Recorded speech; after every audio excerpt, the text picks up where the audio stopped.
What is this Kantha, what is this? I don't like it, I don't like it. ಅದ್ಯಾಕೋ ನಮ್ಮ ಈ state common ಪೀಪಲ್ಗಳ ಹಣೆ ಬರಹಣೆ ಸರಿ ಇದ್ದಂಗೆ ಕಾಣ್ತಾ ಇಲ್ಲ.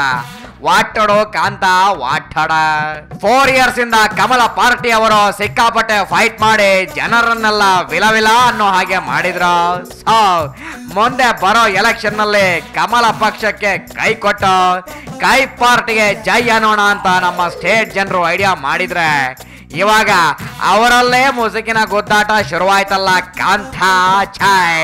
What is this? I don't like it, I don't like it. Just ಮೊನ್ನೆ ತಾನೇ ವಿರೋಧ ಪಕ್ಷದ ನಾಯಕರಾಗಿ ವಿಧಾನಸಭೆಯಲ್ಲಿ ಗುಡುಗೋ ಸಿಡಲೋ ಮೆಂಚುಗಳು ಆರ್ಭಟ ಮಾಡ್ತಾ ಇದ್ದ ಸಿದ್ದುಬಾಯ್ ಆಡಳಿತ ಪಕ್ಷದವರನ್ನ ಟೈಮ್ ಸಿಕ್ಕದಾಗ್ಲೆಲ್ಲ ಸಖತ್ತಾಗಿ ತೊಡೆ ತಟ್ಟೆ ಭುಜ ಕೊಟ್ಟಿ ತರಾಟೆಗೆ ತಗೊಳ್ತಾ ಇದ್ರ.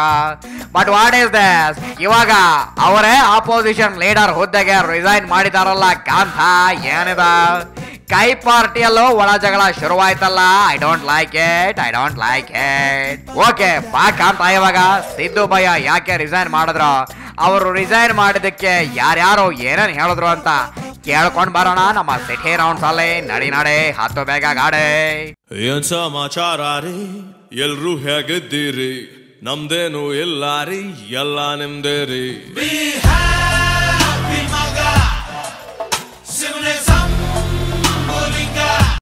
ಸಿದ್ದುಬಾಯಿ ಯಾಕಪ್ಪ ಕೈ ಪಾರ್ಟಿಗೆ ರಿಸೈನ್ ಮಾಡಿದ್ರಿ? ಟೋಟಲ್ ಆಗಿ high command has neglected me. High command has not taken me to confidence. So ಅದರಿಂದ ನನ್ನ ಈ ಸ್ಥಾನಕ್ಕೆ ಚ್ಯುತಿ ಬಂದಿದೆ, ಅಗೌರವಾಗಿದೆ. ಅದನ್ನ ಸಹಿಸ್ಕೊಂಡು ಮುಂದುವರಿಯೋದು ಒಳ್ಳೆ ಸಂಪ್ರದಾಯ ಅಲ್ಲ, ಅದು ಒಳ್ಳೆ ಮೌಲ್ಯ ಅಲ್ಲ. ಹೌದು ಬಿಡ್ರಿ, ಅದು ನಿಜ. ಮತ್ ಹೆಂಗ್ರಿ ಮುಂದ? ನಾನು MLA ಮುಂದುವರಿದ್ದೇನೆ, ಪಾರ್ಟಿ ಬಿಡ್ತಾ ಇಲ್ಲ. I am continuing as Congress MLA. ಓ ಹಂಗ ಹೋಗ್ಲಿ. ಇಷ್ಟು ದಿನದ ಎಕ್ಸ್ಪೀರಿಯನ್ಸ್ ಹೆಂಗಿತ್ತು? ಶಾಸಕಾಂಗ ಪಕ್ಷದ ನಾಯಕನಾಗಿ, ಪ್ರತಿಪಕ್ಷದ ನಾಯಕನಾಗಿ ಓಕೆ ನನ್ನ ಶಕ್ತಿ ಮೀರಿ ಓಕೆ ಕೆಲಸ ಮಾಡಿದ್ದೇನೆ ಅಂತ ಹೇಳಿ ನಾನು ಭಾವಿಸ್ಕೊಂಡಿದ್ದೇನೆ. Okay super. ಆಯ್ತಪ್ಪ, ನೀವು ರಿಸೈನ್ ಮಾಡಿದ್ದಕ್ಕೆ ನಿಮ್ ಪಾರ್ಟಿ ಲೀಡರ್ಸ್ ಏನಂತಾರಂತ ಜಸ್ಟ್ ಒಂದ್ ರೌಂಡ್ ಕೇಳ್ಕೊಂಡ್ ಬರ್ತೀನಿ. ಇಬ್ರಾಹಿಂ ಜಿ ಕ್ಯಾ ಸಾಬ್, ಇದೆಲ್ಲ MLA ಸ್ಥಾನಕ್ಕೂ ಅಥವಾ ಪಕ್ಷಕ್ಕೂ ರಾಜೀನಾಮೆ ಕೊಟ್ಟಿಲ್ಲ, ಅದು ಕೊಡುವಂತ ಅವಶ್ಯಕತೆ ಇಲ್ಲ. ಓ ಹಂಗ ಆಯ್ತು ಬಿಡ್ರಿ. ಮೊಟ್ಟಮರ ಏನ್ರಿ ಸಿದ್ದುಬಾಯಿ ಹಿಂಗ್ ಮಾಡ್ಬಿಟ್ರು? ಸ್ವಲ್ಪ ಧೈರ್ಯ ಹೇಳ್ರಿ ಅವ್ರಿಗೆ. ನೀವು ನಮ್ಮ ನಾಯಕರು, ಮುಂದೆ ಮುಖ್ಯಮಂತ್ರಿ ಆಗ್ಬೇಕಾದವರು, ನಿಮಗೆ ಅತ್ಯುತ್ತಮವಾದ ಒಂದು ಭವಿಷ್ಯ ಇದೆ. ನಾವೆಲ್ಲರೂ ನಿಮ್ ಜೊತೆ ಇರ್ತೇವೆ. Okay, thank you so much. ಕೈ ಪಾರ್ಟಿ ಪ್ರೆಸಿಡೆಂಟ್ ಪರಮೇಶ್ವರ, ನೀವೇನ್ ಹೇಳ್ತೀರಪ್ಪ? ಯಾಕೆ ಹಂಗ್ ಮಾಡಿದ್ರು ಅವರು? ಅವರಿಗೆ ಈ ವಿಧಾನ ಪರಿಷತ್ತಿನ ಚುನಾವಣೆಗೆ ಅಭ್ಯರ್ಥಿಗಳನ್ನ ಆಯ್ಕೆ ಮಾಡಿರ್ತಕ್ಕಂಥದ್ದು ಸ್ವಲ್ಪ ಮಟ್ಟಿಗೆ ಬೇಸರ ಆಗಿದೆ. ಓ ಹಂಗ ಮ್ಯಾಟ್ರು. ಆಯ್ತು ಬಿಡ್ರಪ್ಪ. ಫ್ಲವರ್ ಪಾರ್ಟಿ ರವಿ ಅಣ್ಣರ ಅವರೆಲ್ಲ ಹಿಂಗ್ ಹೇಳಿದ್ರು, ನಿಮ್ಮ ಒಪಿನಿಯನ್ ಏನ್ರಪ್ಪ? ಬಹುಶಃ ಸಿದ್ದರಾಮಯ್ಯನವ್ರದ್ದು ಕಾಂಗ್ರೆಸ್ ರಾಂಗ್ ಚಾಯ್ಸು. ರಾಂಗ್ ಚಾಯ್ಸಾ? ಯಾಕ್ರಿ? ಯಾಕೆಂದರೆ ಕಾಂಗ್ರೆಸ್ನಲ್ಲಿ ಆಂತರಿಕ ಪ್ರಜಾಪ್ರಭುತ್ವದ ವ್ಯವಸ್ಥೆನೇ ಇಲ್ಲ. ಅಲ್ಲಿ ಹೈಕಮಾಂಡಿನ ಸೂತ್ರದಂತೆ ಕುಣಿಬೇಕಾಗಿರ್ತಕ್ಕಂಥದ್ದು ಅನಿವಾರ್ಯ. ಹೌದು, ನಿಮ್ ತರ ಎಲ್ಲರೂ ಕುಣಿಂಗಲ್ ಅವರು. ಹೋಗ್ಲಿ, ಅದೇನೋ ಪ್ರಜಾಪ್ರಭುತ್ವದಲ್ಲಿ ಇರೋರು ಅಂತ ಹೇಳ್ತಾ ಇದ್ರಲ್ಲ, ಏನದು?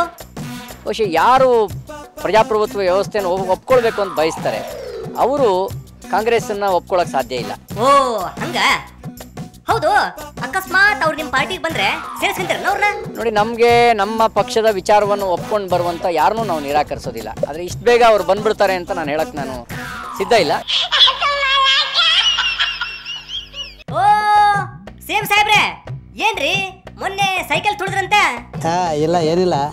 ಈಗ ಈ ಕಾಂಗ್ರೆಸ್ನವರು ನಮ್ಮನ್ನು ಸೈಕಲ್ ತುಳಿಯೋಕೆ ಮಾಡ್ತಾ ಇದ್ದಾರೆ ಅಂತ ನನಗೆ ಅನಿಸಿದೆ. ಈಗ ಮುಖ್ಯಮಂತ್ರಿಗಳು ಕೂಡ ಇನ್ನು ನಾವು ನಮ್ಮ ಸೆಕ್ಯೂರಿಟಿ ಎಲ್ಲ ಸೈಕಲ್ಗಳನ್ನ ಖರೀದಿ ಮಾಡಬೇಕಾದಂಥ ಪರಿಸ್ಥಿತಿಯನ್ನು ಇವತ್ತು ಈ UPA ಸರ್ಕಾರ ನಿರ್ಮಾಣ ಮಾಡ್ತಾ ಇರುವಂಥದ್ದು ನಾವು ಕಂಡಿದ್ದೇವೆ. ಈಶೋ ಅಂಕಲ್, ಏನ್ರಿ ಇದು ಪೆಟ್ರೋಲ್ ಬೆಲೆ? ಈ ಒಂದು ಪೆಟ್ರೋಲ್ ದರ ಇಳಿಯೋ ತನಕನೂ ಕೂಡ ನಮ್ಮ ಹೋರಾಟ ಮುಂದುವರಿಯುತ್ತೆ. ಆಯ್ತಪ್ಪ, ಮುಂದುವರಲಿ. ಮುಂದೆ ಕೇಂದ್ರ ಸರ್ಕಾರ ಯಾವುದೇ ಕಾರಣಕ್ಕೂ ಕೂಡ ಬಂಡತನವನ್ನು ತೋರಿಸದೆ, ಹೌದು ನಿಮ್ ತರ ಬಂಡತನ ಬಿಡ್ಬೇಕವ್ರು. ತಕ್ಷಣ ಪೆಟ್ರೋಲ್ ದರವನ್ನು ಇಳಿಸಬೇಕು. ಇಳಿಸ್ಲಿಲ್ಲ ಅಂದ್ರೆ ನಾವು ಜೈಲಿಗೂ ಹೋಗಕ್ಕೆ ತಯಾರಿದ್ದೀವಿ. ಚಚೆ ಬೇಡ್ರಪ್ಪ, ಆಲ್ರೆಡಿ ನಿಮ್ಮವರು ತುಂಬಾ ಜನ ಹೋಗಿ ಬಂದಿದ್ದಾರೆ. ಕೇಳಿದ್ರ ಮ್ಯಾನ್, ಕೇಳಿದ್ರ?